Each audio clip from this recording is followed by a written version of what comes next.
Hello and welcome to Roundtable number 7 of Dualistic Unity. I am what is, choosing to identify as Andrew today. And Ray, and Sunny, and Paige. We are all what is, identifying in 4 different ways for the purpose of making this a conversation rather than just one long stream of syllables that don't make any sense. And so we're going to play the part of 4 different characters and pretend that we're talking to other people for the sake of our listener, who is also us.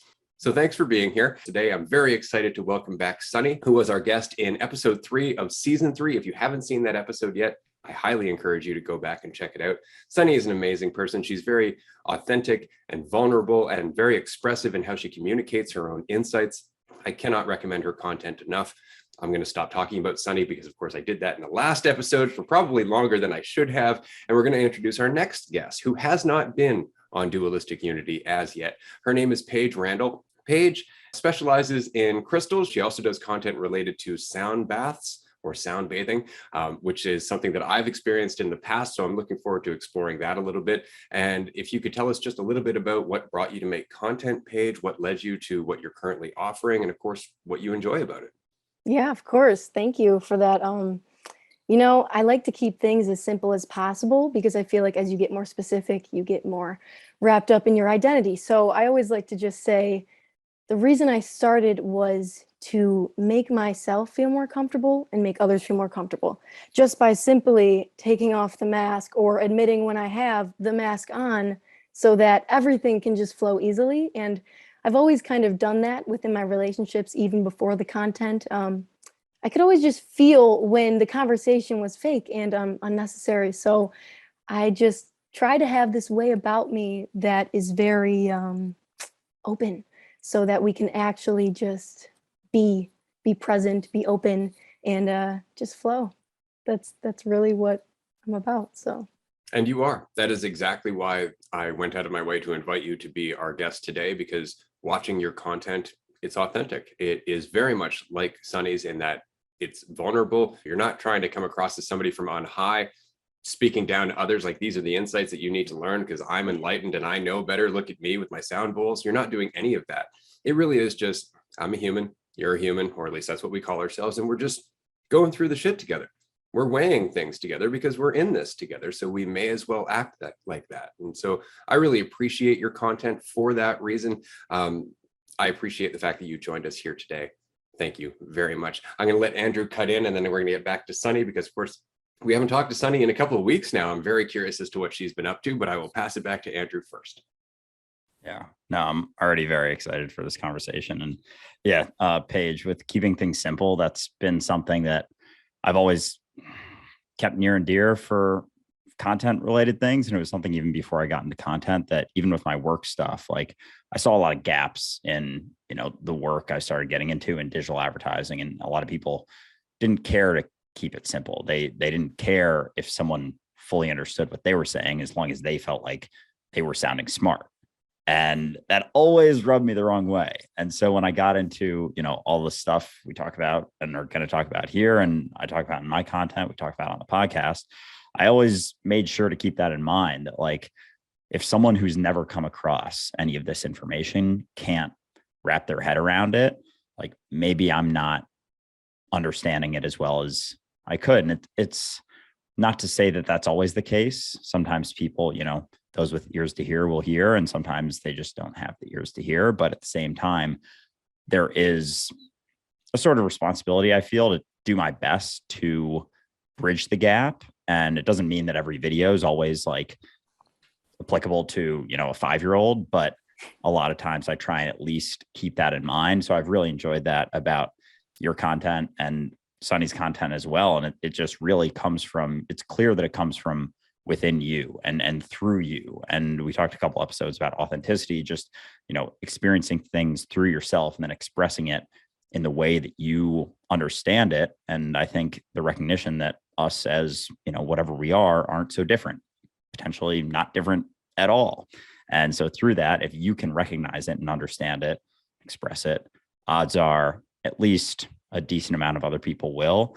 So it's very fun and cool to come across people like both of you who clearly get this and are willing to express it and are able to see it and then go out and, to a degree, say fuck it. And if you want to judge me however you see fit. And I know it doesn't have to do with me. I'm just going to keep talking and see where it goes and see what ripples it ends up making. So I appreciate you for putting yourself out there in that way. Thank you. Thank you. Yeah, I don't know. Simplicity is the best, and just keeping it real is what allows other people to do the same. That's why I'm so passionate about these topics, because every time you bring yourself or the thing behind it to the table, people don't feel separate. They feel more involved, and that's what keeps me doing what I'm doing.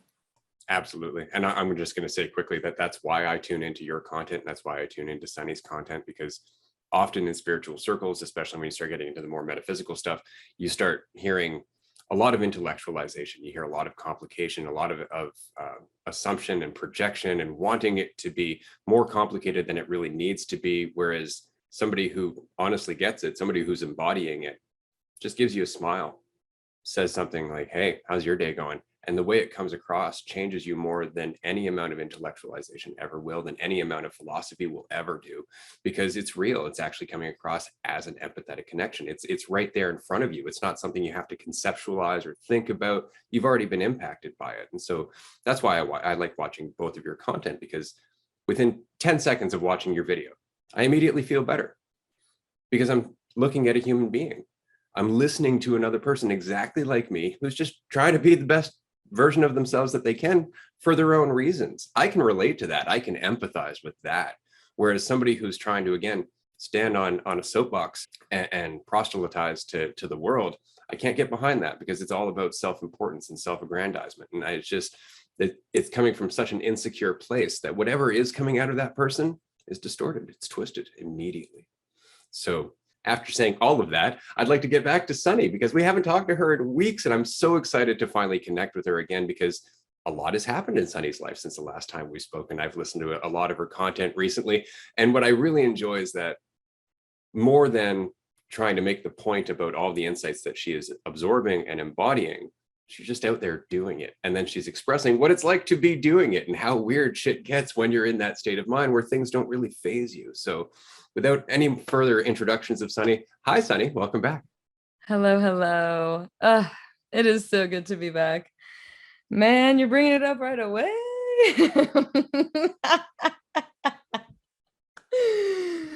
Gonna try to avoid it a little. No, it's kind of funny that you bring that up. Like, when you first asked me to be on the show, which, fun fact, my favorite number is 3. So the fact that I'm on season 3, episode 3 is kind of dope. Kind of fun. But the second you asked me, my brain freaking just went. It was like, okay, now we have to prove that we are worthy of being here.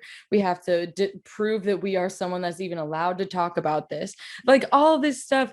And meanwhile, like, my brain will think that, and I'm like, that's silly. They already invited us. I'm like, you're being silly again. Literally this constant internal like conversation between me and my mind, where I'm like, okay, you need to chill. You really are taking this and you're going way too far with it.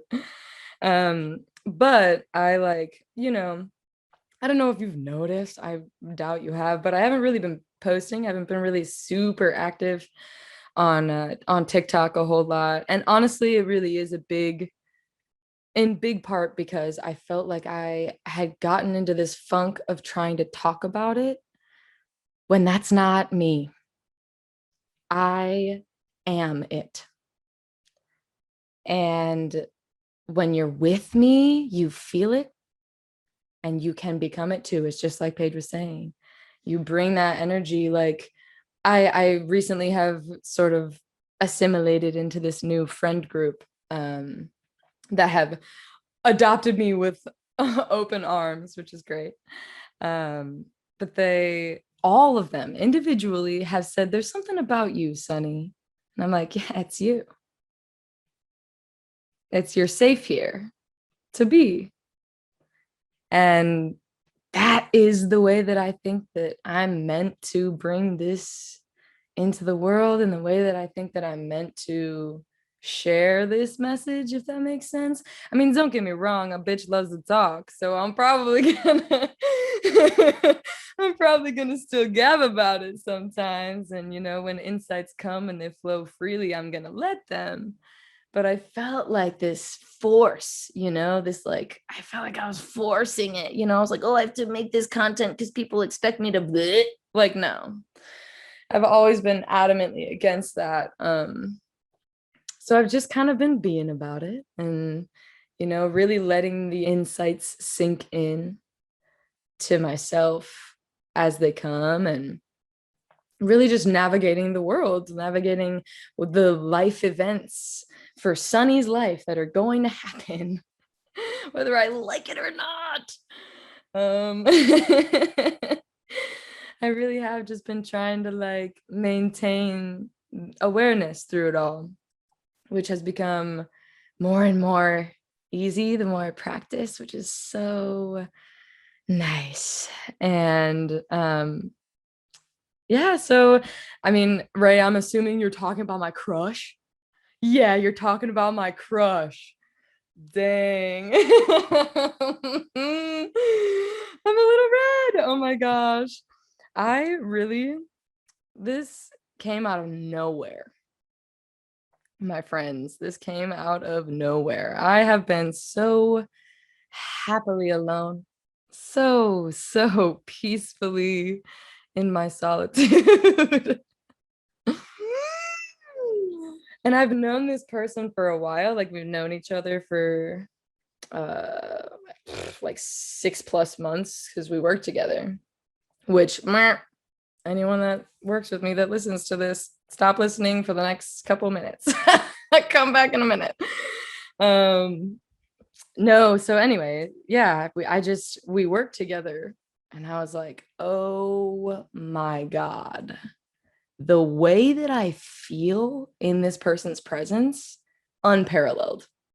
Like, it was overwhelming. It still is overwhelming. Anytime their name lights up my phone, I get feelings like it's crazy. And I'm like, what is happening to me? What? It's so interesting because your mind loves to tell stories. I've been saying this to a couple of my friends, this new friend group that I've come into. I think I'm coming into their lives at a very opportune time, as it usually goes, but they will say something or have these anxieties, and I'm constantly like, just remember, your brain doesn't tell the truth, it tells stories. Your brain's there to tell you stories. It's here to make stuff up, to make things that don't make sense. And your brain only knows the past, so of course it's going to think that way. That's all it knows until it learns something different, and then it goes, all right, hadn't thought of that. But so I've been living in that, like, my brain will take me somewhere with this person in mind, and I'm like, whoa, we are not there. They're not here. This is a future that doesn't exist. So I've been really like, when I tell you I've been thinking about introducing this person to my family and stuff, like, it's like, whoa, that's kind of wild. I mean, I haven't really talked about it a whole lot, but I don't have a really close relationship with my family. I don't really get along with those people very well. So the fact that I'm even thinking about that just absolutely blows my mind. But that being said, that's future stuff. So every time my brain is like, oh, and then this, but what if this? And my family doesn't know I'm queer. Ooh, awkward. If you're listening to this, you do know. But it's just something that they don't really get, and I don't really care to explain it to them, all that jazz. But I was just like, my brain was like, oh my God, we're going to introduce this person and they're going to know we're queer. And then that's going to be a whole thing. And then there's going to be this whole, and I was like, guess what's not happening, Sunny? Any of that. None of that is happening. So it's been a challenge, to say the least, to maintain awareness of and presence throughout it all, and she, I'm just going to say she, there, it's the cat's out of the bag. It's a she. She's away. She's going to be away. She's in the military. So she's going to be away for a little while. And my brain is like trying to be somewhere it's not. And I'm like, come on, baby girl. Where are we? We're here. We're now. You know, she's not here, not now, you know, like she will be when she is, and then we'll do that then. And it really is like, it's kind of interesting because like I said, I was so happy by myself.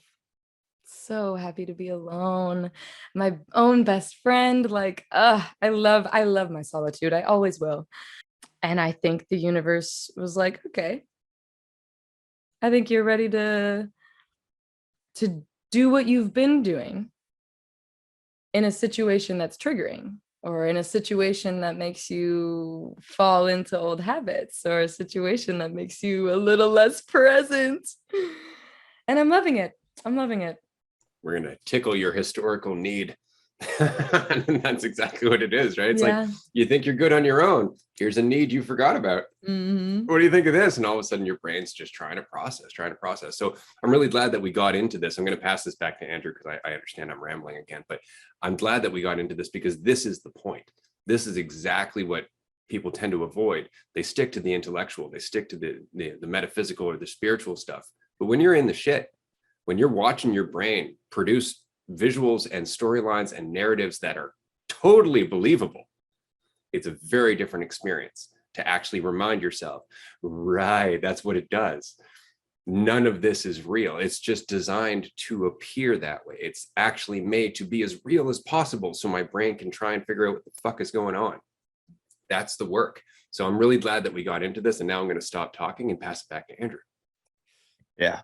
Fucking A, Sonny. That is authenticity 101 right there. I appreciate you kicking off the episode with all of that because, yeah, as much as we can get into, you know, all the conceptual, I'm not going to say bullshit, but like sometimes it is just like, you know, it's not in the shit. And it's a lot of fun to talk about, you know, being in the shit. And so, yeah, I mean, I resonate with a lot of all of those things because, you know, from every aspect that you just mentioned, because there's all sorts of times where I get caught up in things, and it's like a constant sort of thing. And that's where the practice happens. That's, you know, that's the path. I think Ariel Here and Now, who was on our podcast a couple months ago, and one of her videos said how the spiritual path isn't like being so perfect all the time. It's literally going through shit. It's getting caught up in stuff and working through it and not immediately getting out of it. It's being in it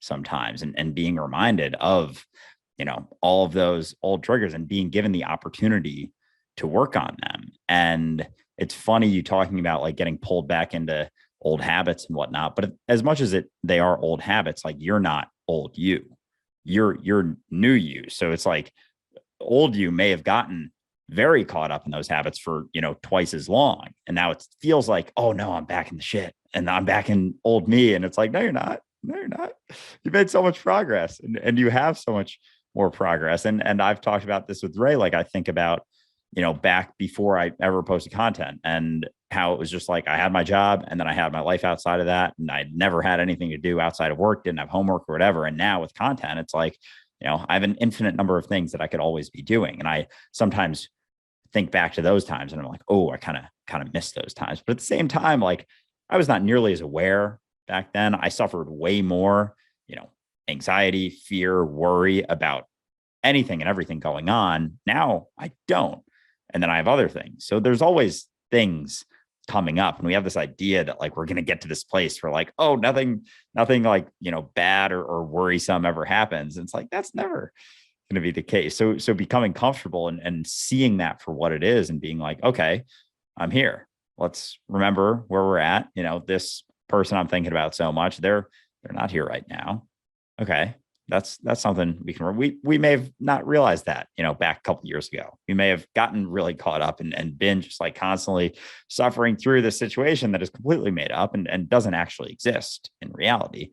So it's cool hearing about this. And I think it's just always so important to remember that how much progress you've already made in where you're at, even being able to talk about this openly And that's it too, is just coming on here and expressing these things and saying, like, you know, when we invited you on the podcast, you're like, oh, got to prove myself. Like, that in itself is beneficial, not only to anyone listening, but like to me too, to like hear other people who go through things like that, and being open and authentic is like the most helpful thing. It's not about wearing this fucking shield of armor all the time. It's about letting it go. And so other people can see themselves in you, because that's all we're ever trying to be, is seen. And through authenticity, through openness, through vulnerability, that's how we're able to be seen and see ourselves and everyone else.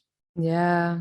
And I think it all stems from, I mean, like, I think the words love and acceptance are pretty synonymous, but we'll use the word acceptance just to avoid confusion with the word love and what that means to different people. But it really stems from acceptance of everything, of all that is, all of yourself and all of other, right? Because if you're judging someone else, it's because you're judging yourself somewhere. Because there is no difference, right? I mean, we talk about that all the time. There is no difference. And you're right. See, like, being in this situation as me now, vastly different from any time I have ever had a crush on someone. And I haven't had a crush on someone in a long time, fair enough. But still, seeing the difference in how I'm navigating it, I told her that I had a crush on her. Nice. Woof. Oh boy. And the plot just thickened from there. And I was like, God dang it. I just dug myself a hole. Oh, that's great. Dive in both feet. It's the only Yep. way you're going to see where it goes, right? I mean, why dick around? Why beat around the bush? Exactly, right? This person, this Sunny, this me here now was like, you know what? I have literally never felt like this about someone. As many times as I've had infatuations, as I've been whatever, I have never felt like this. I'm making playlists. I'm writing poetry. It's crazy. It's crazy. And seeing all that, I was like, I would be an absolute fool not to let this be known, because on the off chance that she's feeling any kind of the same way, and she is, and now we're seeing where it's going to go. I have no idea where this is going to go. My brain loves to think about things in the future, and that's nice for my brain. It can have fun. It can do that all at once. Every chance I get, I'm going to bring myself back to the moment and just let it be. And remember when I was talking about holding life with open hands? Practice. Time to practice. This reminds me of a quote from Ray that I actually took note of during one of the episodes, that was, how can we know what's best for us when we avoid the situations that will tell us who we are? Right? I mean, like, how would you know if you didn't just, and that's what happens when you're in the present moment. You're not thinking, should I tell her? You just go up and you tell her. Or like, you're not thinking, like, if you're at a club, should I dance? You just dance. It's just the game of, like, there's no more story. You're just in the story now. It's funny. Just thought I would add that in there because I did take note of that. I'm so glad you did. It's incredibly important. And again, one of the reasons that I invited you on the show, Paige, because a lot of your insights have been about exactly that. Like, all of this time I'm spending thinking about myself, it's kind of me just spinning my wheels. I'm not really doing anything or going anywhere. I'm keeping myself entertained, sure, right? But it's not actually changing anything in terms of my path or anything like that. And so it really just comes to getting out of your own way, which was a video that you were talking about recently, and you expressed very eloquently. Anybody who's listening to this, go and check out Paige's TikTok account. You'll find quite a few insights that are short and to the point and very, very applicable. But I want to switch to a different topic slightly. It's kind of along the same path, I'm just going to say, in terms of creating content, because Paige, you're relatively new to TikTok. You joined TikTok within the last year. Is that about right? Okay, so when you start making content, when you start putting yourself out there, you go through the same stuff. Your brain's trying to figure out, how am I? Like, how am I doing? Where do I sit in the context of, people who really suck versus people who are really good? Like, what are people perceiving me like? Am I coming across? Blah, blah, blah. And so you go through the same process of your brain really not knowing what it's talking about, but trying to spin its wheels and trying to get some idea of what the future might hold. Have you found in your journey in making content, because again, I want to get back to the sound bowls, because that's something that I find really interesting, that your practice in using sound therapy or your practice in being present has helped you mitigate the temptation to get more involved with the thoughts in your mind? Do you find that that's been helpful for you on a day-to-day level? Oh yeah. And you know, off the bat, I have had so many times where, like Sunny was talking about, tried to post, was in my head like, oh, I should be posting this or make a whole video. And then I look at it and I'm like, this is literally your identity. Like nothing you said came from a present state. This sucks, you know? So I've been through so many cycles like that. And I honestly, the best way that I go about it is I add another voice to my mind, kind of like Sunny was saying, and I'd be like, Paige, really? Like, come on. Like, and I try to switch it up. I kind of have a method that I use, like I call it the movie method. And I make everything into like a movie scene. So if I get into a fight, I have a twin, for example. If I get into a fight with my twin, I'm like, okay, look at this scene. What did we learn from this scene? Because when you're watching a movie, you know so much more. Sometimes you're looking at the character and you're like, dude, what is she doing? But if you're looking at it instead of being in it, you can be like, oh, okay, all right, this here, I could work on that, or like she could do this. And that is something that really carries me through keeping me sane, even though it's like some people would define as crazy. That's my sanity. But also with the bowls, that is one of my presence practices, because you can't be on your phone. You can barely have any thoughts going on because they're so damn loud, and you just get to be. And I try every night to go live on TikTok, because I've noticed, even in the group chat, just me, if I can maintain in a state of presence, people also are maintaining in that same state, because again, we're all just one and it's just a reflection. So I enjoy getting on there and just having me in the bowls, forgetting about everything else. And then also knowing that by me doing that, people can also be present with themselves. Like some people will be like 40 minutes later, whoa, I just woke up, or like, whoa, like I just lost track of time. And it kind of reflects back to me that there's such an importance in having whatever your practice is. It can come in a million ways. Just having something that you know gets you out of your head and into the moment. That's what I've found helpful about just content in life in general. Yeah. Yeah. And almost hearing about the bowls and going live and people feeling like they're present, it makes me kind of wonder, and it could be both and neither, that is it the bowls that are helping them to stay present, or is it you being present with them in that situation as them, recognizing that, letting down your guard, and then being able to see that through you. So it kind of made me wonder when you're talking about, the bowls are helping me stay present and everyone stay present, is like, is it really bowls? Is it both? Could it be both? I mean, there is no division, right? I think it's all just a permission slip. That's what I try to look at things. I learned this from someone. Everything we do as a practice, it's just a way of your identity being able to conceptualize, oh, this will get me from A to B. And even though it's not actually the thing, it's just the mind that's able to handle, oh, if I play the bowls or if I listen to the bowls, I'll be present. And that can help, because obviously you can't escape the egoic construct, it's a part of the experience. But if you have something that's like, oh, like when I got into crystals, I noticed if I picked one up, it had like a little energy field, and it was in my energy field, and I could feel it, and I liked it, and I used it, because then my brain made the mark. When I pick this up, this does that. But really, it's just the whole thing that's doing that. Like it's me, the bowls, and the people all together, and we're just using that as a tool. That's what I kind of like to think about the crystals, the sound bowls, everything.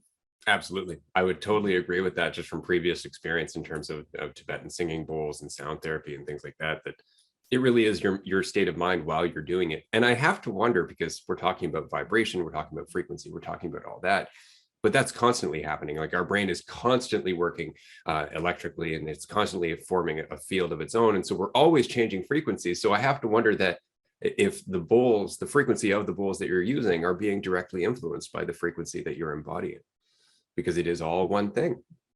I would have to say yes. I don't think it could not be, you know, like that's why, like, a lot of times I used to be a really logical person, and now I really don't, I try not to think too much because I'm like, it doesn't even matter. It just like, it just is, you know, like I could make up a list of reasons as to why this is working. Like I love science. I love pinpointing down. I used to get really into epigenetics and quantum physics, and those are all just great tools as well to understand. But at the end of the day, sometimes I feel like when you don't have to give yourself a reason or a logistical understanding, it makes it so much easier because you're like, it just is. Like it's just happening. Because the more you think, you just drift off, and it can be helpful at times. But at the end of the day, it's good to just be like, I don't care how this happened. It's happening. Like it's happening. So it doesn't really matter. Absolutely. Once you're there, that's really the point. Is once you understand that, then that's a different thing entirely. But I think it can help to have these conversations for the point of people who don't necessarily understand that there is an alignment that you can experience, that there is in fact a deeper level of connection that you can become aware of that is already existent, but it requires you to do that work. It requires you to recognize that maybe you're not in alignment. Maybe you are suffering through distortion. And that's another hit to the ego that tears down those walls. It gives us another chance to try and feel that connection again. But if we're always telling ourselves like, nope, this is just the way things are, that's it, then we never question anything. I was talking to a Christian gentleman earlier today, and they were saying like, your perspective of Jesus is just all wrong. I'm like, okay, well, what about it is wrong? Exactly. Well, it's just not what I know to be true. It's like, that's not an argument. Like that you're not actually doing anything except proving how fragile your belief actually is. If you don't have the faith to question yourself, then there's very little this conversation is going to do for you, right? And that's the point, is that it's so easy to, or it's so important to recognize that we don't know, but we do know something's happening. And we do know that something tends to become more tangible when we're fully involved with it, and that the impact it has on other people changes as well. This is something I've noticed in martial arts. It's something I've noticed in public speaking. If I'm interested in what I'm saying, the crowd reacts totally different than if I'm thinking about whether they're interested in what I'm saying. It's an interesting phenomenon to witness, and it's more interesting to play with because it becomes an act of self-practice. It becomes just getting out of your own way and watching what other people would call miracles become self-evident and frequent. I feel like it really is. It's interesting because Paige is talking about learning things, and like, you know, it just makes me think of children. Children get this because they haven't had the time to build up anything that gets in the way of it. I love spending time with infants and children because there is not a more present human being than a baby. They don't have labels for everything. They don't have good and bad. They don't have the words that make everything a little bit more confusing. And I think it's interesting, like, I would consider myself a pretty intelligent individual. I know a lot of things. I also know I don't know a lot more things, which I think is just a sign of intelligence as well. But all of the knowledge that I have obtained isn't what got me to where I am now. It is letting go of all of the knowledge that I've obtained and just letting what is be, including myself. I love kids. That's all. Absolutely. This is something Bruce Lee was saying later on in his life when he was teaching martial arts, or when people would ask him, can you teach me the way that you learned? And he would say, no, because the way I learned, I had to let go. I had to slowly, bit by bit, kick it out the door to discover more about myself. And so he would always talk about no path as the path, no way as the way, just expressing yourself for who you are. Obviously, he was a big fan of Krishnamurti, which also played a role in what he was talking about, but it was always that. It's just allow yourself to be as vulnerable as possible in the moment, get out of your head, and you will act accordingly, according to who you've become already. That was his whole concept when it came to a fight. If you're thinking about your opponent, that's just a sign of your ego. That's a sign of your doubt. That's a sign of how cut off from the situation you actually are. Whereas if you weren't, you wouldn't be afraid. You would act accordingly, and the situation would pass. It's a hell of a philosophy for martial arts. Yeah, the whole idea of gaining more knowledge. I've completely shifted my perspective on, and I get a lot of questions from whether it be one-on-one clients or people on the internet, on social media, asking for things like book recommendations. And I've pretty much stopped giving book recommendations. My response when people ask is typically something along the lines of, books are awesome. There's nothing wrong with reading books. They're great. I'm not saying they're a bad thing whatsoever. But what I will say is that the process of unlearning everything you believe to be true will derive significantly more benefit for you than reading 100 brand new books. All of those things that you're holding on to that you believe to be the truth about yourself, about other people, about reality, about, what happens after we die, any of it. If you just started questioning those things, recognizing that none of your beliefs are ever the truth, they're simply concepts, they're simply false senses of certainty that you hold on to that create this self-defined prison for yourself. If you begin to question those, peel those back, let those walls down, that will derive significantly more benefit for yourself. But because we live in this very egotistical, identity-based society, we don't see it that way. We don't see unlearning as beneficial at all. For the same reason that we don't see meditation beneficial at all, because there's no egotistical benefit to it. You're not adding anything to yourself. You're sort of like chipping away at that idea of yourself. If you sit there with your eyes closed, doing nothing for 20 minutes, like, well, what's that going to do for me? That's not going to get me ahead. That's not going to get me the new job. That's not going to get me the bigger house. That's not going to get me the better car. It's like, exactly. Why do you feel like you need those things? Because you have these beliefs about yourself, about the ways that you think you will become more and better and bigger in the eyes of society. So yeah, the whole idea of unlearning, I've been pushing more and more, and to the point that I've sometimes I'll give some recommendations if they're really pushing for something, or if someone I think could, derive some value from a certain type of book or something. But most of the time it's like, stop trying to add more, stop trying to stuff more shit in that brain of yours. Let go, question, try and, not even try, but just when those things arise, it's not something you have to go out and try and do either. Those beliefs, those limiting beliefs, those ideas, those concepts are always coming up in every situation. So it's just as they do, just question them, know that they're not the truth, and catch them when they come up. Be like, okay, I think this, but that's not the truth, because that's just a thought. That's just a belief that I can hear or am aware of. So that process I found to be significantly more beneficial. And I utilize it all the time. I'm always questioning everything that comes up inside of my head about the things I believe to be true, because there's still shit that I hold on to. And, questioning that usually leads to some sort of insight in the long run. So it's fun too. Yeah, I watch for the endpoints that my brain tries to create.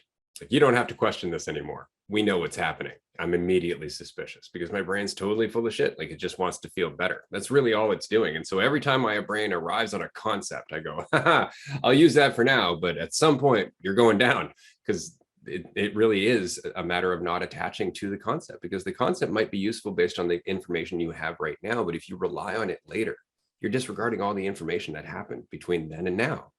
Right? So you always have to refresh your concepts. You always have to look at them anew, because the concepts aren't the reality. The description is never the described, right? And this is something that's super important. I mean, even especially when it comes to spirituality, because often, well, and this is something that I'm going to pass over to Paige quickly, because talking about chakras, talking about different vibrations, you can get to the point where you actually start to believe that scale as it's been laid out. Like, this is what this chakra is for, this is what this chakra is for, this is how it influences you, and this is everything else. And all of that is unfortunately still kind of ambiguous. It's still in the gray area.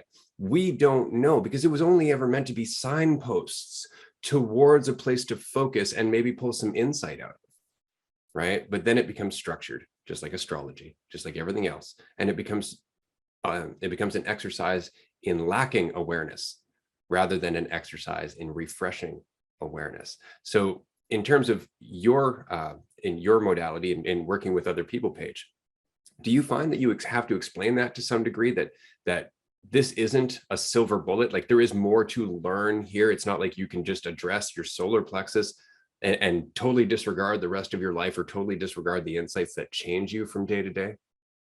Oh my God, yeah. This is something that since I started my crystal business, which I just did for fun because I enjoyed them, but something I realized going into it is a lot of people are seeking an exact answer. Like, what does this one do? Oh my gosh, I would have people come to my house or comment on my stuff like, what does this do? What is this? What's good for this? I'm a Libra. What want, you know? And I was always just like, in my head, I'm like, what does it feel like to you? Like, I like when people come over and I'm just like, I put them in front of the rocks and I'm like, what one feels good? Doesn't matter, this one's good for being grounded, or this one's good for, like, I have little things that I like to, I keep it super simple. Like, there's stones that I think ground me, center me, or elevate me. That's it. And that's the farthest I go, because if I go any deeper, it gets too complex and it loses its purpose, because things are meant to be simple. That's how you can explore and learn what they do for you. So my method is always, what does it feel like? Like, if you feel like it feels good, try it out, hold it, play with it. Like, just like Sunny was saying, I try to maintain that kid mindset of like playing. Everyone's trying to like chase something, and I'm so guilty of this myself. There's been so many times in my life where I'm just like, I need more money, I need more of this, I need more of that. Like, chill out, Paige, you're 21. And it's just crazy to me, because if we were to just wind it back a little bit and just play, like, not do things because you want something, but to, if you can take a step back and like realize, whoa, I'm like, this awareness, that's everything, instead of like trying to manifest something specific or do all that, you're just going to be exploring and playing with life. And if something bad comes up, it comes up and you're playing with it.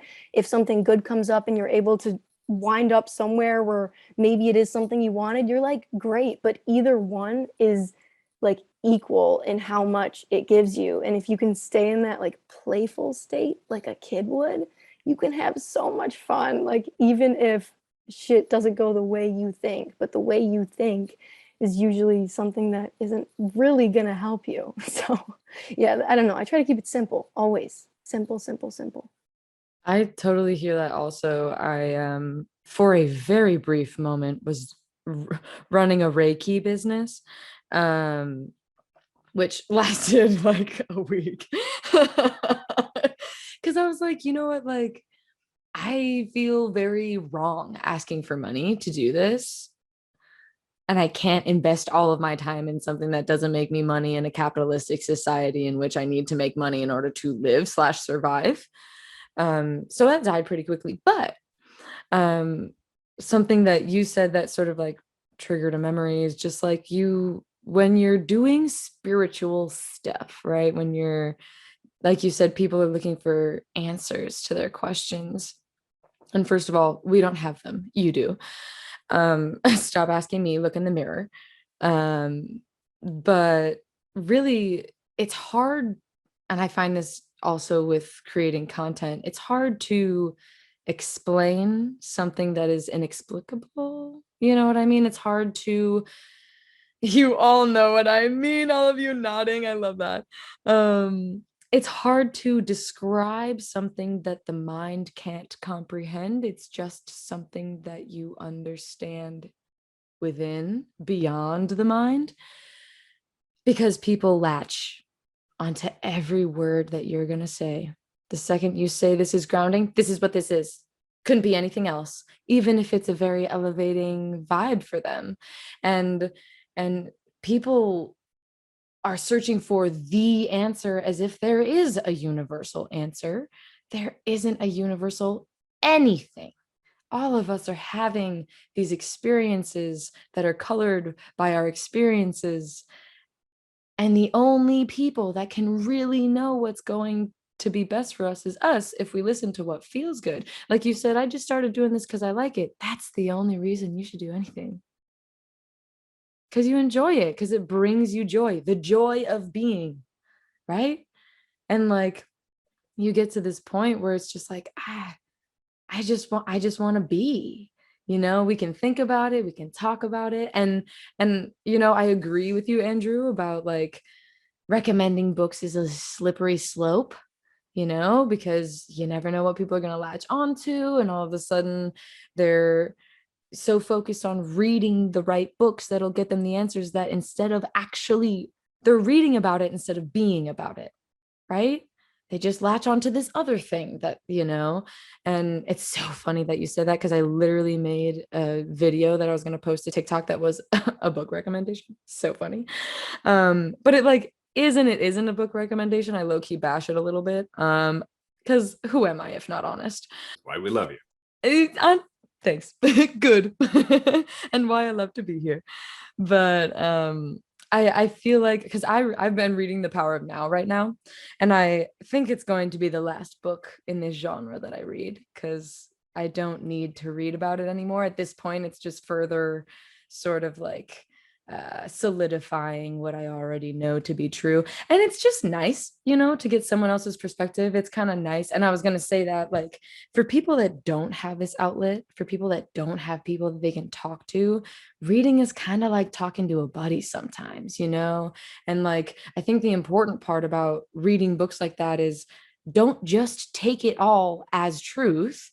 Question what you're reading too. What resonates, what doesn't, what just, like, even in The Power of Now, he multiple times is like, he puts this little like symbol where he wants you to like stop and like think about it. And I'm like, I'll stop when I feel like stopping, Eckhart, first of all. Second of all, like, it's true, you will naturally stop after you've read something that hits you. It's the same thing as this podcast. Something that we say will hit you, and you feel that, and it sinks in, and you go, right? These aha moments.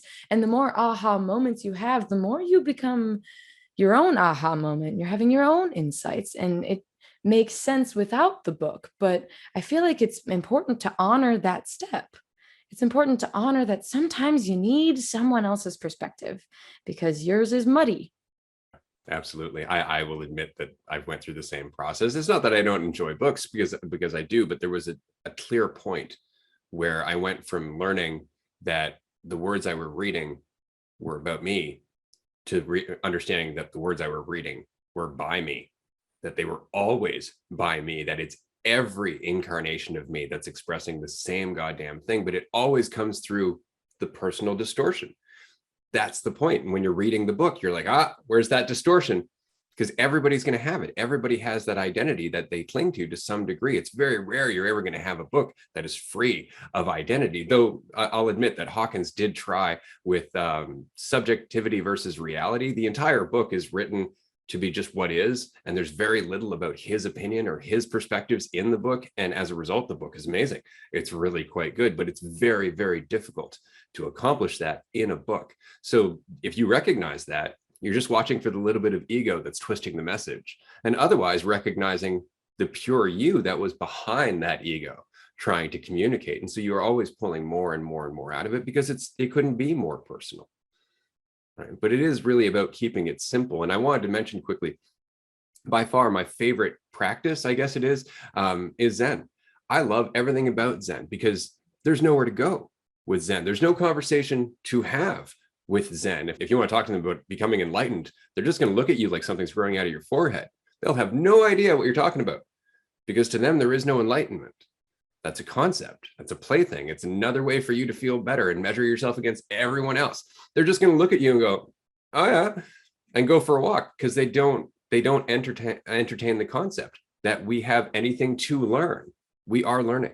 We are the process of learning or remembering, or however you'd like to say it, because it's all just words for the experience of being whole and united all the time. We're just process. As we said at the beginning of this episode, we all have different perspectives of one another, but we are ultimately the same thing, processing what we already know. Absolutely. Yeah. It's funny, Sonny, you bring up Eckhart, because I read The Power of Now, I think maybe like 4 times when I first started getting into any spiritual related things. It was like the sort of book that got me into all the things having to do with this, but it was super conceptual for me up until a year ago.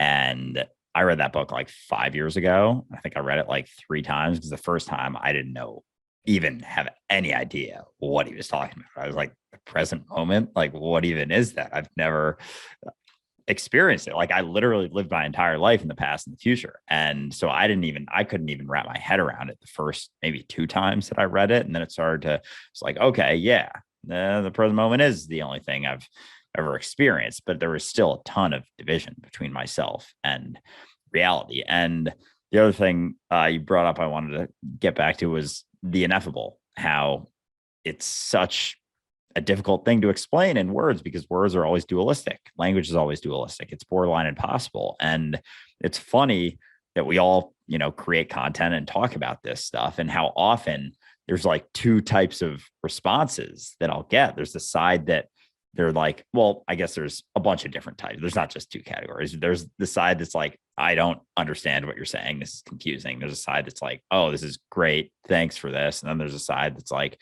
you're missing it. Like, you're using, these words that aren't actually it. And you're still expressing duality and blah, blah, blah. And it's like, yeah, motherfucker, because you can't express non-duality. You can't say what it is because reality, non-duality isn't words.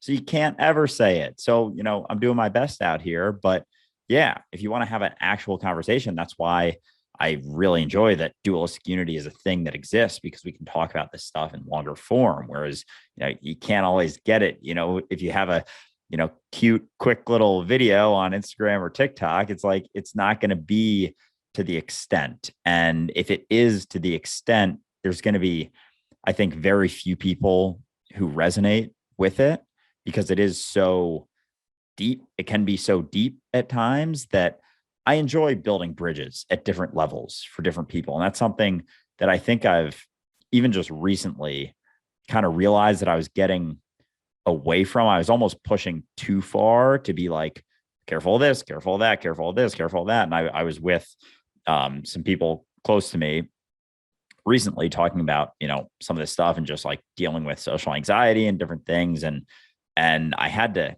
catch myself almost going too far into like letting go of identity, and like, you're not actually who you think you are. And it's like, there was a massive process over the span of probably like 5 years for me to go from like, first realize that, oh, my thoughts are not, my voice. It's not what I actually am, to like, oh, Andrew isn't even what I am.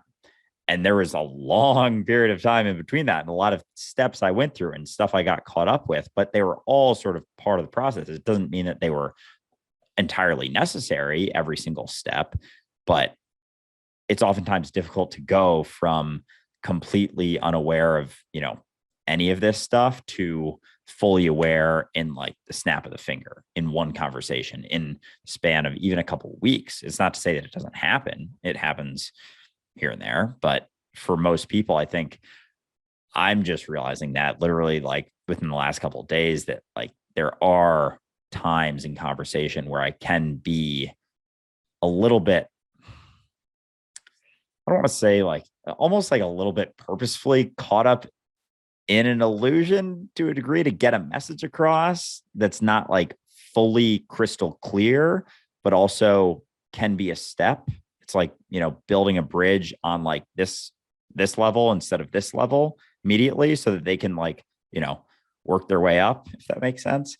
But yeah, expressing the ineffable, fucking tough, but it's fun. It's probably my favorite thing to do, is figuring it out and then seeing all the people that I trigger on both sides and going back and forth with them, or having, Ray on our Dualistic Unity Instagram account going back and forth and watching the conversations is always a lot of fun too.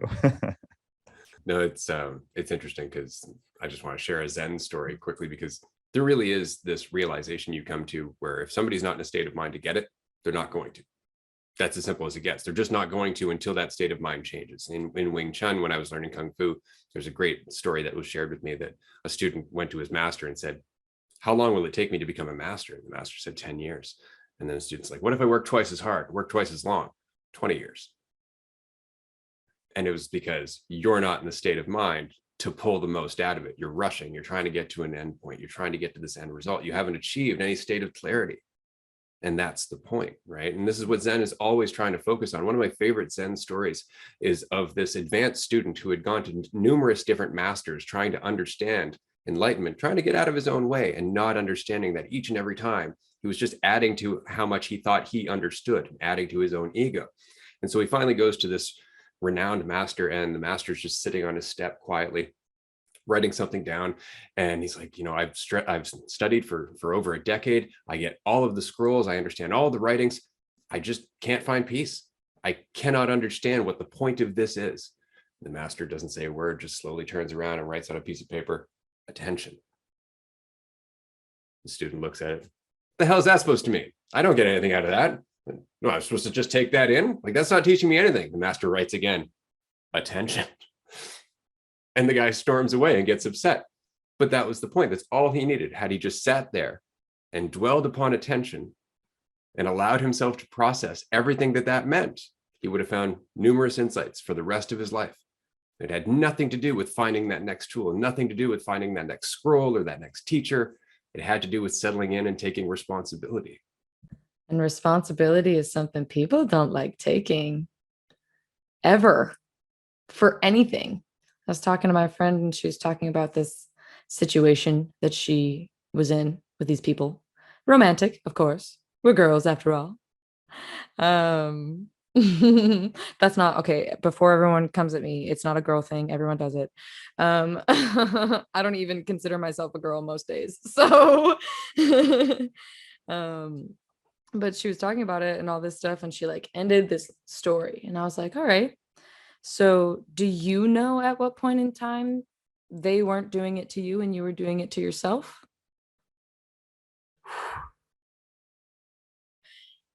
She was like, oh. I was like, listen, but she knows that if she's gonna talk to me about something, I'm gonna tell her what I see, right? I'm gonna be me. I'm gonna be honest. Maybe blunt. I don't know. I don't think it's mean. I think it's true. Because from my perspective, if you don't see where you're doing it to yourself now, you're gonna do it to yourself again.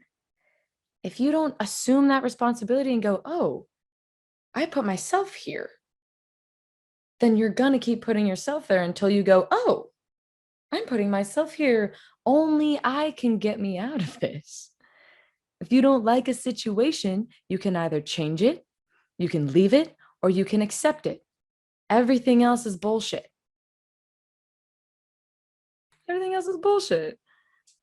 I love that because it starts off like, I put myself here, like very aggressive, right? Or like, I didn't put myself here. And then it goes, I put myself here. And then it's like, I put myself here, because then you realize if I put myself here, I can put myself anywhere. Like, it's like this game of like, you get so defensive. Like even Ray, I was listening, I don't know what podcast it was, but you said something about, I got triggered and I'm so grateful because, grateful, this ties into gratitude. So that's funny.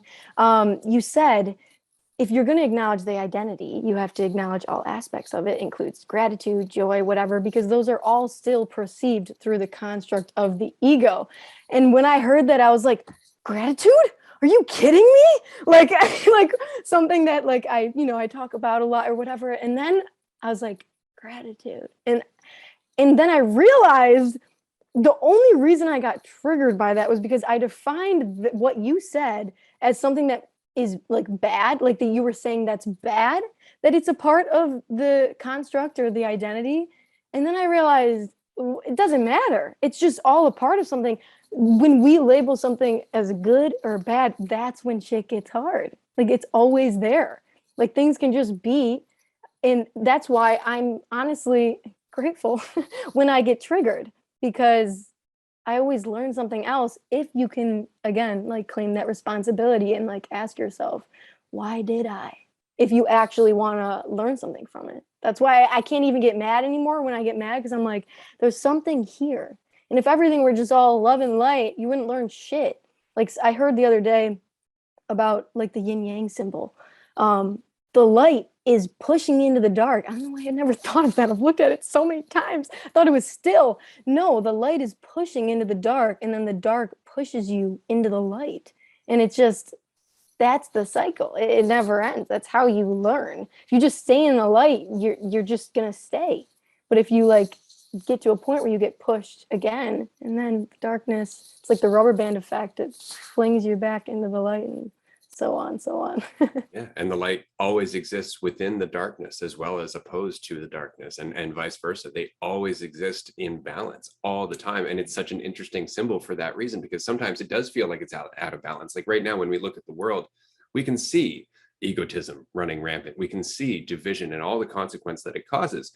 And that's that dark side that all of a sudden it's like super full, and the light side is just a thin sliver. But that is what comes before the changing of the balance. That's where all of a sudden the light side becomes the big ball and the dark side becomes the sliver. So it's so difficult to try and look for balance in any one moment, because reality is balance unfolding through what we experience as time, right? So this is why I don't really get bent out of shape anymore when things feel unbalanced. It's more or less just, right, wait for the teeter-totter to go the other way, because you know it will. This is why every dictatorship ends up becoming a revolution eventually. But then that revolution, a couple generations down the road, if they don't learn from what created the dictatorship, becomes another dictatorship. I've been playing with this. I don't know, you could call it a motto, you could call it a mantra, you could call it a statement. But the idea that everything is perfect. Period. Everything is perfect. Even that shit you think is fucked up. Especially that shit you think is fucked up. Especially that shit you think is fucked up. Because I was talking about this with my friend too. Every single time I have been just convinced that my whole world was ending, everything was shit, nothing would ever be okay again, the best things came from it eventually, because you get through it and then you're like, oh my God, this was on the other side the whole time. I would have run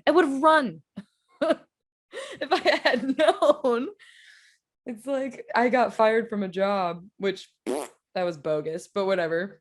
I got fired from this job for accepting a personal tip. And like, while I was literally bogus, anyway, they wanted me to be an example, and no one, made that mistake. So whatever. I'm nothing if not a scapegoat. I was feeling all these feelings because I had never been fired before. And, ADHD, rejection sensitivity, I was like feeling my feelings big time. But I'm also very stoic. So I was feeling them, but no one else knew about it until I was out of there. But so I'm just feeling all these feelings. I'm like freaking out. I'm feeling like a failure. I feel like I've done all these things wrong. And in all that inner tumultuous, like, whatever energy, like I just like sitting on top of it all was me going, I haven't done anything wrong. I didn't make a mistake. I didn't do anything that my coworkers aren't doing. I'm not slighting anybody. That money was rightfully mine. I didn't do anything wrong. You're using me as a scapegoat. Okay, fine. Use me. If that's what you're going to do, then this needs to happen. I don't know why yet, but if this is happening right now, and even with all the feelings I'm feeling, I have this like peace, knowing that for some reason I need this to happen. Fuck it. I walked out of that place, got my shit, and I left. I still go back there sometimes to shop around, it's so like, because it got me to here, and this job found me this woman that I'm like crazy about, like who knows where that'll go. Maybe it'll take me a month into the future. Maybe it'll take me years into the future. Maybe it will take me a week. Who knows what's going to happen? But the now of it all is perfect. Oh yeah, I feel batshit when things are so messed up and I'm like, everything's perfect. People are like, what? Sunny, no. That reminds me of, I have such a similar quick story of how I'm kind of like that one in the family that everyone's like, Paige, like I'm not I have been toxic positive in the past, but now I'm like all aspects and I kind of just go with the flow. And I went to Cancun this past spring break with my family, and we got to Cancun and all the luggage is coming out and whatever. Everyone gets their luggage and they're like, Paige, you're gonna be the last. And I'm like, yeah, whatever. And then all of a sudden Sunny, the thing stops and there's no more luggage. Like, oh, it's done. And like I didn't have my thing, and everyone, and I have a big family, and everyone's freaking out and they're like, where the hell is your luggage? My dad loves to get pissed, whatever. And I'm just sitting there like, I mean, like, it's okay. Like, realistically, what am I going to do about this right now? Like, yes, this is chaotic. Yes. Will it kind of suck if I don't have my stuff? For sure. But if this is going to happen either way, then let it be, I guess. I'd rather not be pissed off right now. I just got to Cancun and all of a sudden, what pops out? My fucking bag. It was so funny. And the whole time I was like, fine. I was just like happy to be there, and it's just funny because I think stuff like that too can ease people up to be like, all right, I do still have a choice, even if there's shit going on. I have this choice, regardless if I make it, that's fine. There is a choice to like choose to just chill out and let it be, and regardless if I even did get my luggage that day, I probably would have stayed in the same state, even if I was a little like, damn, wish I had my dress or something. Yeah, absolutely. No, I love, this is like one of my favorite topics to talk about, is the letting go of good and bad, what we think in the moment. I think this is going to be best for me. I think this is going to be worse for me. No one fucking knows. And that's where all of our fear and anxiety comes from, is thinking that we know what the worst case outcome is. We go into a situation, we're like, oh gosh, if this happens, it's going to be the worst thing ever. It's like, so I'm afraid that's going to happen. It's like, what if you didn't know whether that was the worst thing? And what if you didn't know the best thing you thought was the best thing? What if that ended up being the worst thing? And the thing you think is worse ends up being best? Like, you actually don't. And there's so many situations, so many examples, and there's so much peace in being able to let go of that, whether it's a situation coming up or a feeling that you're feeling right now. Even the phrase, this used to like get me through a lot, this too shall pass. But I don't tell myself that phrase that often anymore. And I think this is one of those things that I would never say, like, don't do, like, it's a super beneficial phrase, but there's been a part of me that has been letting go of that, even because even the label of this being something that I want to pass is to a degree keeping it there, because I want this thing that I want to pass to be different than it is right now. I think it's objectively bad what I'm going through right now, but how many situations have I been through where I think it's terrible leads to something great, which leads to something terrible, leads to something great, leads to something terrible. And it's like, so who's to say the terrible thing is actually terrible if it was entirely necessary for the great thing to happen? And who's to say that contrast in my life isn't entirely necessary to recognize the great, the enjoyable experiences when they happen? Because if everything was super enjoyable, it was like our guest Farah in our last episode talked about a picture. If everything was super bright in the picture, you wouldn't be able to see any picture. It would be all white. You need the contrast to be able to see the beauty of reality. And so there's so many stories I have of that. Like the week that I, woke up last year, the week before was an awful week for me. I was going through all sorts of intrusive thoughts, self-doubt, fear, worry, all the shit. I was trying to cling to every identity-based practice that I could. Nothing was working. And that phrase, this too shall pass, kept me going through that week, because I was like, I don't know what's at the end of this, but this week sucks so much fucking ass that I know something decent is going to be coming out of this. And it was the most powerful recognition that I've ever had. And there's been so many situations, like anything in my past leading to me being where I'm at now. Like, it was all entirely perfectly necessary. So as you're able to recognize those things, you don't put so much weight on the present and your opinion of how the present is going and the situation that you're in and the way that you're feeling. It's like, hold on, I don't know. I never know. Everything's uncertain. Everything beyond right now is totally uncertain. Even my opinion of the situation is totally subjective. I don't actually know where this is going to go, and I never do. And that's okay. there's so much beauty and peace in that, in relaxing into that. It's like, all right, so well, your mind's like, all right, well, then what do we worry about? It's like, oh, that's the thing. We don't really have that much to worry about when we more clearly recognize these things. And so, yeah, I love this conversation, but there's so many examples of it, and it's so powerful to be able to recognize that you don't know and you never know, and that's okay.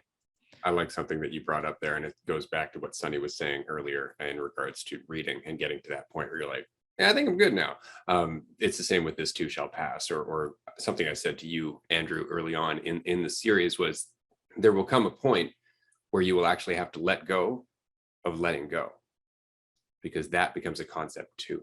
And with this too shall pass, that's helpful so long as you're still unaware of the fact that it's always passing, that is reality.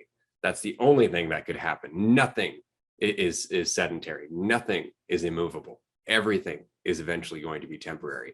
And so once you get that, there's nothing to remind yourself anymore, because you're not trying to balance out that perspective of time that you used to find so real, right? And so you stop telling yourself this too shall pass, because that's fucking obvious. Of course it's going to pass. Everything else has, right? But when you are locked in the idea that, no, things sometimes stay the same, right? Or things sometimes don't change for years, not recognizing it's you that's not changing, right? Then you keep resorting to those triggers, or you keep resorting to those mantras, or you keep resorting to those sayings. And this is why in one of our groups recently, we were talking to one of our new Patreon members, and he found dualistic unity. He's like, I have finally found my home, as it were.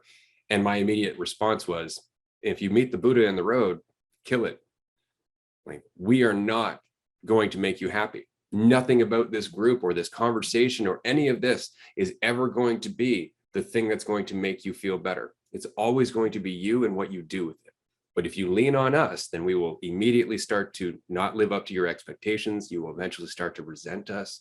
And then you will make it that we were fooling you to begin with, that none of it had any reality whatsoever. And it's just because you didn't want to take that leap. You didn't want to just stand on your own. And there's nothing we can do in that case. There's nothing we can do. There's nothing we can say. All we can do is, it's like you and I have said before, you can lead a horse to water, but you can't make it drink. But you can look at it right in the face and go, this water's awesome. And that might inspire it to have a drink, right? But it's about getting to that water ourselves. It's about appreciating the water ourselves. It's not putting on the act about how good the water is, because that doesn't go across very well. We know they won't buy that because it's not sincere. So we actually have no choice but to learn to appreciate the water and let them go entirely. That's why I love the statement. And I don't even really have to say it anymore. It's like a feeling. And I feel like that's what kind of this stuff comes down to. Like, I made a video about this a few weeks ago. You can say in your head, I'm happy, I'm happy, I'm happy. And this is what people get tripped up on. I've gotten tripped up on this too. What the words are supposed to reflect, if you're open to it, is the feeling and the embodiment of it now. So if you're saying I'm happy while feeling like shit, nothing's going to happen. The only thing you could really do is to open yourself up into the present, to feel what would it feel like to feel happy, and not have any expectations for it. But that's what we get tripped up on. Words are words. They don't have emotion behind them. You have to add the emotion. So you don't even really need the words. But something that I used to say, and I still do say, is it is what it is. It's the most neutral statement, because even if nothing's going wrong, it is what it is. Like, there's nothing else.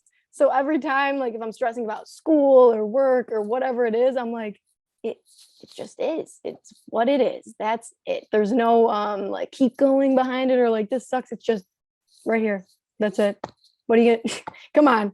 Like, there's nothing else. Or like, if I do feel like shit, it is what it is. Like, let yourself feel like shit. The only time that becomes a problem is if you're thinking about, this is bad.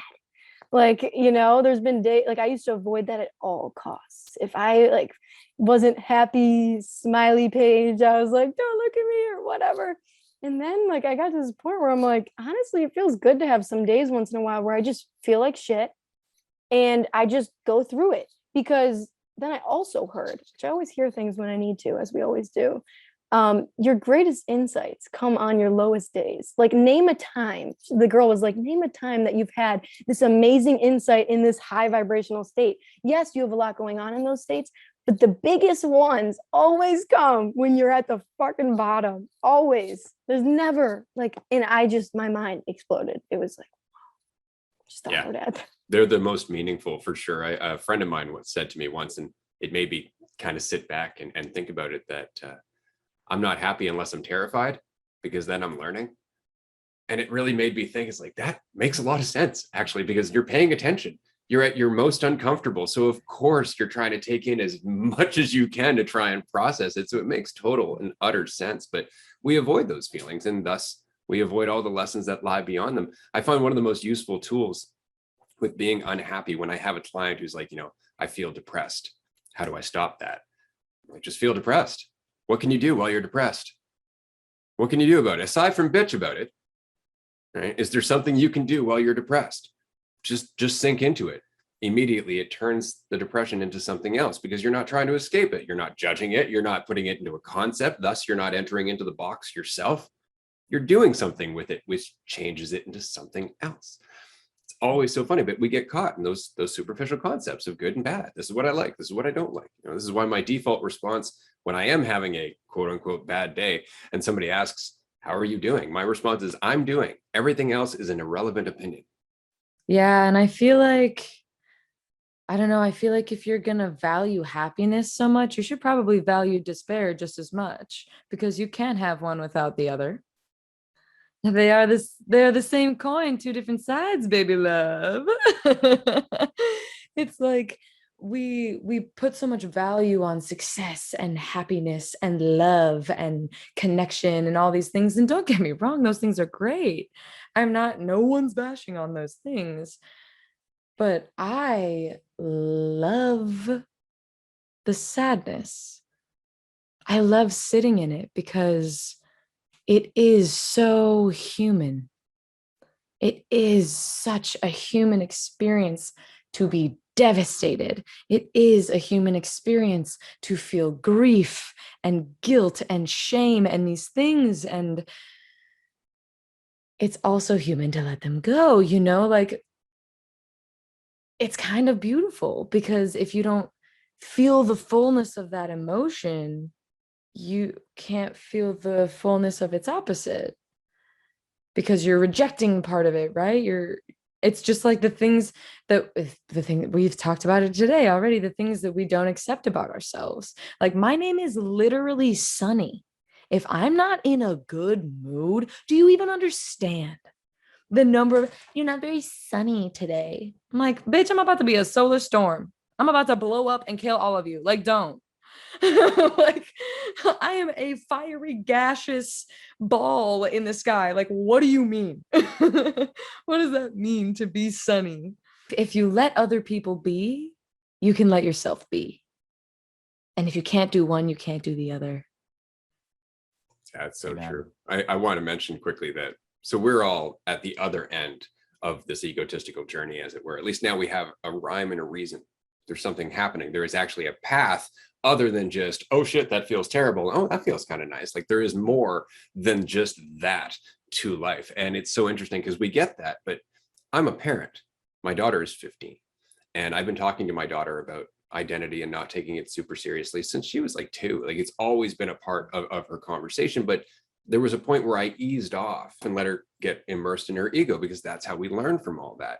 But every once in a while, when she's not immersed in it, she has a moment of clarity and she will come and talk to me, and we'll have a conversation very much like this. And it's so interesting when those moments happen, because there's nothing you can force about that. You're really just waiting for the time lock to click into place. And all of a sudden it's like, bam, here's an opening. You can talk in clarity. So we were talking just the other day, and she was mentioning that often when she hangs out with some of her friends at a local community group, because they're in school, because they're trying to be cool, they're trying to be like the older kids, they're sneaking off, they're vaping, they're doing all that. And my daughter has no interest in doing any of that. She's never had any interest in trying to be cool or be adult or any of that. She just wants to be herself. And so they will leave her out, and they will make it fucking obvious that they are leaving her out, because you wouldn't like this, blah blah blah. And so it would hurt her feelings. And so in response to having her feelings hurt, she would judge them harshly and vilify them in her head. And I pointed out to her one day that you're going to keep getting lost in that teeter totter until you come to terms with the fact that it really has nothing to do with you. Right. And she talked to me the other day and she's like, well, I don't understand. When I feel bad like that, how can I feel better if not through judging them? And I mentioned that you can recognize the path that you're on, the path that they don't even see, that there is more to this than feeling better or running from your pain, that there is a path to clarity and maturity and freedom and expressing yourself from a state of fulfillment. There is a path to that. So if you're going to feel good about anything, recognize that you're on that path, recognize that you at least see that path, and that judging them only takes you farther from it. And she took it in. For how long, I don't know, but she had that moment of clarity, and it will affect the rest of her life.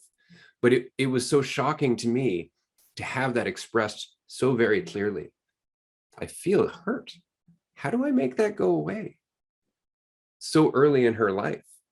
Whereas for me, it was just pain. It was just like, this is life. It's either pain or I'm running towards pleasure and trying to fit in. This is what my life is. I didn't get this for another 5, 6, 7 years after where she is right now. So it's really encouraging for me, especially not just talking to my daughter, but even just being in this room, because I know it may not seem like it because, you know, I'm pretty lively as a person, but I'm much older than everybody in this room. And you're all getting it far better than I ever did at your age. You're all picking this up so fast and you're embodying it so quickly. It inspires me. It really does. But it is recognizing that there is more to life than pleasure and pain. Yeah, it's interesting you bring that up, because that's actually something that's helped me a lot too with all of this, and with sort of balancing these insights and recognizing the truth of what I am with, you know, like growing on social media and all of that shit, and having people in my ear telling me to do certain things like, oh dude, you can do so much with this, like you do this brand deal, and like this person made this much from this brand deal and they don't have as many followers as you, and like all this shit. And it helps me to keep in mind the same thing that you told Celeste, that there's more to this. There's more than just making more money, than just, and oftentimes striving for those things become weights. And so there's a part of me, it's like, you know, always finding that fucking balance of like knowing there's consequences to having something, or recognizing the potential consequences, and not allowing myself to experience them. Like that is one of the toughest things for me to do, is like, I see things pretty clearly, but then it's almost sometimes I over assume that like, oh, there's a consequence here, so I shouldn't do it. And it's like, I have to, not that I have to, but I getting to a point of recognizing that it's okay to experience them and learn from them and push to that. And if it's something I want to do inside, and like maybe make more money or do whatever, and like, let's go down that path. Let's see what's there, learn it, come back with what I've learned, and then shift and pivot. As long as the awareness is always there, there's nothing to fear. There's nothing to worry about, to getting too caught up and all those things. But at the same time, recognizing too that, you know, all of those things that our whole society is striving for, money, the fame, the riches, the fortunes, whatever, isn't necessarily my peak. It's not to say that there aren't aspects of that can help me, you know, get to a place of freedom. Like it would be dope to not have to work my 9-to-5 job. Like Ray and I talk about that all the time, and or maybe kind of close to that. But getting to that point would be dope. But like in this society, we need some money. I wouldn't be able to live in this apartment without having some sort of job to some degree. So it's like always, and I just mentioned like, you know, 4 different aspects of things that are always going on in my head, from like balancing different things and allowing myself to go to the ends that people are, you know, some people push me towards, and like not resisting that too much. If I feel a desire to do it, and if there's a part of me that wants to, you know, exchange energy, you know, have like give a offering for a certain amount of money, like being okay with having people pay me for shit. Like that's something in itself that I had a tough time getting through, you know, maybe like a year ago or so. But yeah, it's always like finding that balance. And I know so many people deal with these back and forths. And I think even just, and I'm not just talking about myself, I'm talking about anyone, like having the clarity of recognizing all of these things, that they are all out there and there are all parts of it, is kind of enough. Like having the awareness of all of them and then not being afraid to experience consequences at the same time will eventually, like, you'll inevitably find your path. And like we talked about in a recent episode, sometimes pushing yourself to a place that you know there might be some consequences can accelerate that growth into, you know, letting go of more and getting into something else that, you know, maybe is the best case scenario for you, pushing to something that may not long term be the best case. So it's just, I don't know, it's fun to do it, going back and forth, finding the balance, getting caught up in bullshit, letting it go. It's all process. I think it's also important to, like, I ask myself a lot because I've been so, I'm someone who's always tried to like find a way to make money. Like that's just like who I kind of used to be. Like in high school, I got into bodybuilding, did a competition, made a program, was like, come here. Like I've had so many different characters that I've played. And I was like, oh, maybe this will be the way. And then high school or college comes around, I start the crystal business. And it wasn't about that in the original, but every time I've done something, I've gotten swept into the identity of it, which I'm honestly happy about because then it brings me back to why I started it in the first place. Started like a house cleaning business, which I still do and I love. And that was like, oh, should I raise my prices? It's always this battle that when you genuinely sit down and you ask yourself, what is it that I actually want? Like, is it that I actually want to be rich, or is it that I want to be free and have connections? Because I had to ask myself, like, why do you want to have more time? Why do you want to have this if you didn't have like this job or school or whatever? And it was, I want to be able to just connect with people, share what I can, and have a sense of freedom. And I think anything, if we start focusing on the feeling of what those feel like now, like within all of that, then regardless of if it happens or not, like being okay with every possibility is something else I speak about. Like literally being okay if I make money, if I don't, if I am in the middle, if I'm there, like all of them. And also just embodying, because I mean, we already are money. Like we forget we're everything. So like that includes the paper thing. Like that's also a reflection of that. So like acknowledging that and becoming aware of that and being like, damn, I'm really all of it. So I can actually feel that now. What? And then it can just, if it wants to, once you let it go, it can come in usually ways that you cannot expect. Someone I love listening to, Joe Dispenza, he always says, if you can predict how you feel or what is going to happen, you're still in the know. If you can predict any way that money's going to come in or that feeling or whatever that is, you're still in the know and you're still in the security. But if you let it go, it'll always come to you in a way that you would never expect, that usually resonates with you the most. And that is what brings me a peace of mind with that now. Yeah, absolutely. And I just want to say that it's so important to recognize how long that process takes. Like I've been doing this for about 20 years. I've probably started 20 or 30 different projects over that time that had something to do with getting this out there, helping people, offering a modality, whether it be coaching or Reiki or teaching Kung Fu or anything like that. I've created social networks, I've created websites, I've created coaching programs. I've done all of this over the last 20 years and then abandoned it, ditched it and did something else. And each and every time there's this part of you that's like, that was a waste of time, until you look back later on and you realize, oh, wow, I'm actually still using those skills. And I'm actually still using the insights I learned about myself through doing that, because that was what I learned through all of that hardship, was that everything that I was going through in my head that was telling me I wasn't good enough, wasn't smart enough, couldn't succeed, and blah, blah, blah. That was the work. It had nothing to do with the projects. It was the work of going through that shit in my head and disregarding it just so I could continue to do more and more things. And here I am 20 years later. We have the podcast, it's growing. We do it for the sake of doing it. We do it for this conversation, which I would have never been able to do had I not went through all of those projects and been disappointed by the lack of money that came out of them. Because it was in accepting that the money wasn't important that I was able to put the time into dualistic unity.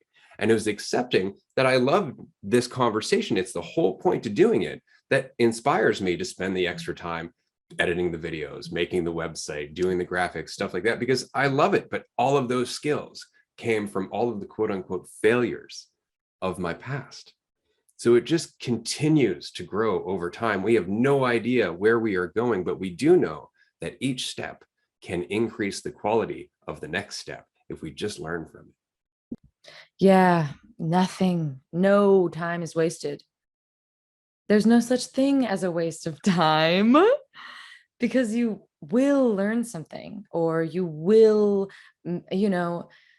it will get you to the next now. And this is something that I've been thinking about a lot. Like, I've talked to you guys, I want to be an actor, and fame and fortune is something that can happen to actors.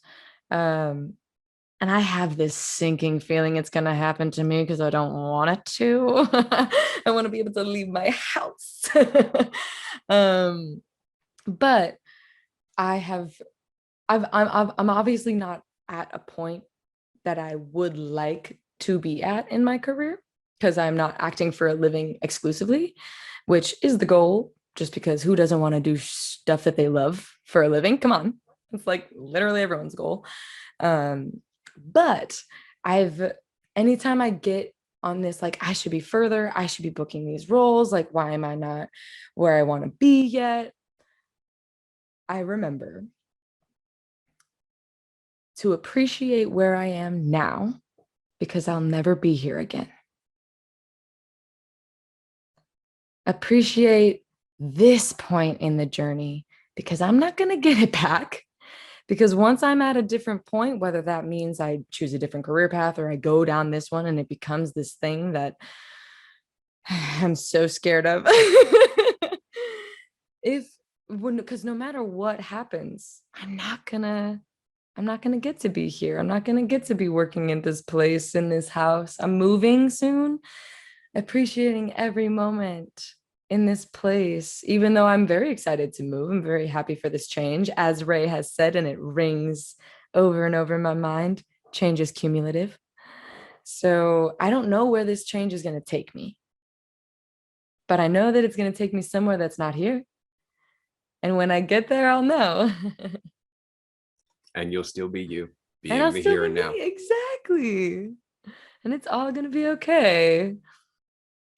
Yeah. The last couple of weeks, I've heard a few videos talking about the journey and letting go of the destination. And it's like something, I don't know, I feel like everyone always needs to hear that to some degree, because we all get so caught up in getting to the end or where we're going or where we want to get. And like, there were so many, like there was probably, I don't know, 4 or 5 videos that I came across of people who had, accomplished a lot of things, gotten to sort of where they always wanted to get to. And they were talking about how they miss the journey. They really miss it. Like, as much as they were always striving to get there, and how everyone looks at them now and they're like, oh, I'm seemingly, successful now. It's like, I miss the times where I wasn't even close to this, where I was struggling, where I was going through shit, like grinding, starting the business and not having anything to say for it, and just going through the shit, but appreciating it because it was something I really enjoyed. And I was like,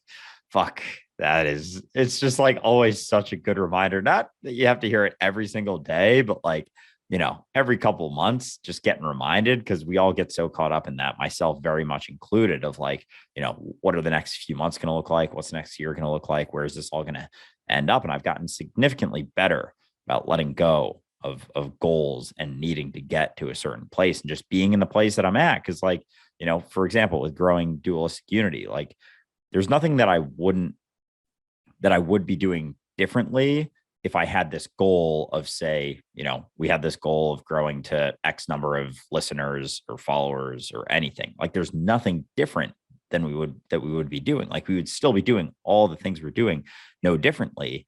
We're just able to fully appreciate them, rather than be thinking about it like, all right, so if we do this and we space this out and do this for, 6 months, we should be in this place. And then if we do it for another year based on these projections that we have here, it's like, we don't have to do all that bullshit, like projecting that like corporations and public entities have to do. So there's a lot of freedom and appreciation, I think, in letting go of the need for all of that. And it's so common for us to get caught up in it. And yeah, I'm the first to admit that I do all the time, but it's very helpful to to recognize too that like the journey is it's what people look back on and really appreciate. So it's an important thing to keep in mind. And I'm just talking to myself right now, really, as always, but talking to Andrew specifically too. Nice. So we are going to have to wrap up today's episode in a very short period of time because we are coming up to the 2-hour mark. But I did want to share a story with everybody from my experience last night. Last night, I had the opportunity to go out with my wife to a local performance by Jeremy Dutcher, who is an Indigenous musician.